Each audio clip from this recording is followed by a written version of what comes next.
معالي الرئيس، بشكل أو بآخر وزارة المالية ساعدت على إهدار المال العام، وفشل الوزارة في رسم استراتيجيات أو خطط للاقتصاد البحريني. هذا شيء لا يمكن أن تتبرأ منه وزارة المالية، وهذه من صميم عملها. لكن إذا وضع السياسة المالية والنقدية لمملكة البحرين في خطر، كلنا نشعر بخطر. نبي حلول، نبي خطط، نبي برامج.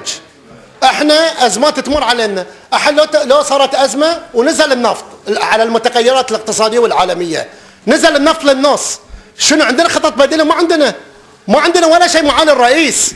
يعني اذا وزاره الماليه غير مسؤوله عن السياسه الماليه والاقتصاديه لمملكه البحرين، من وزير التربيه مسؤول عنها؟ يعني احنا قاعد نتكلم ما يصرف ربيه في الدوله الا باذن وزاره الماليه.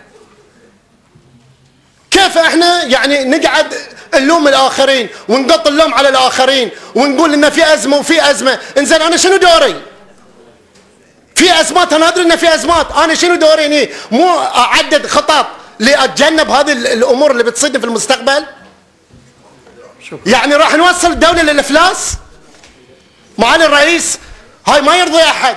انا ما يصير اقط اللوم على الاخرين، لازم ان انا اقوم برسم الخطط والاستراتيجيات الاقتصاديه بما يعود بالنفع على مملكه البحرين.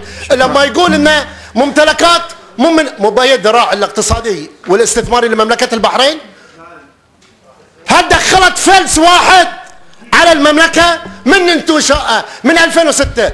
الاخ احمد، شكرا، بارك الله فيك، ما قصرت. شكرا معالي الرئيس. ما قصرت.